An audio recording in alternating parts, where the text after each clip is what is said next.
ఈరోజు ఆంధ్రప్రదేశ్ గవర్నమెంట్ ఎప్పుడు కూడా ఏదో ఎంఓయూలు చేయడం పబ్లిసిటీ ఇవ్వడం కాదు. వన్స్ ఎంఓయూ అవుతానే దాన్ని ఏ విధంగా ముందుకు తీసుకుపోవాలో తీసుకెళ్తాం. టెక్నాలజీ రంగంలో డేటా సెంటర్ల ఏర్పాటులో విశాఖపట్నం బెస్ట్ డెస్టినేషన్.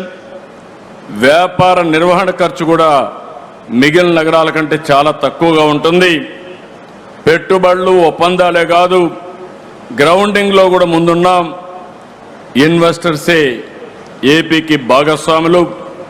25-26 సంవత్సరంలో దేశంలో వచ్చిన పెట్టుబడుల్లో 25.3% ఆంధ్రప్రదేశ్కు వచ్చాయి. That shows how we are doing business here. I really thanking all investors for having confidence. ఒక్కసారి ఆంధ్రప్రదేశ్ ప్రభుత్వంతో మీరు ఒప్పందం చేసుకుంటే ఆ ప్రాజెక్ట్ సక్సెస్ చేసి తీరుతాం. 28 సెప్టెంబర్లో ఈ ప్రాజెక్టుకు ప్రారంభోత్సవం చేస్తాం. Already zero date has started. Adani Saab and also Airtel, Google. I am requesting you, before September 28th you are starting. If you can prepone another 3 months or 6 months, we will be very happy for that. What is your demand? They are capable or not? గట్టిగా చెప్పండి, కూడా చెప్పండి. Capable అయితే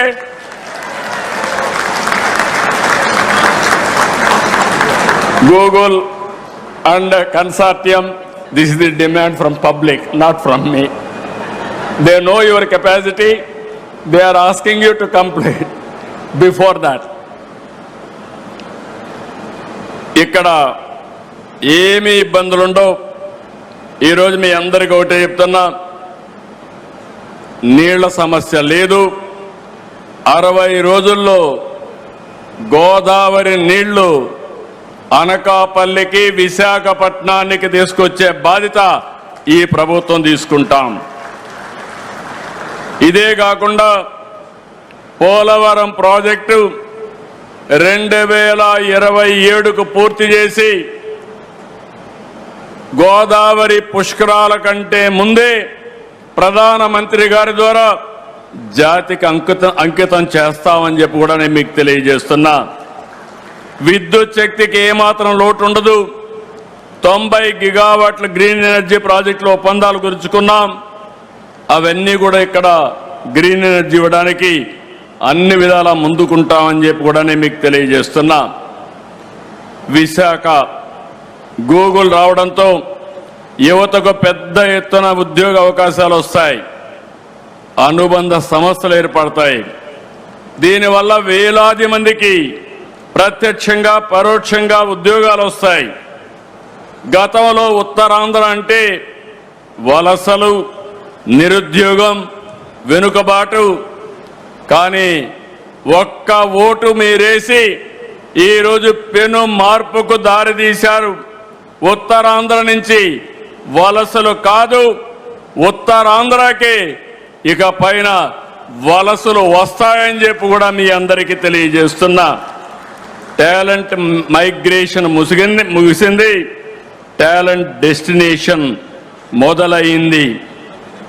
ఈరోజు ఈ యొక్క ప్రాంతంలో port ఆధారిత పరిశ్రమలు, హార్బర్లు, స్టీల్ సిటీ, గ్రీన్ ఎనర్జీ ప్రాజెక్టులు, అక్వా, టూరిజం, ఫార్మా రంగం ఇలాంటివన్నీ కూడా వచ్చి పెద్ద ఎత్తున సరికొత్త వెలుగు తీసుకొస్తుంది.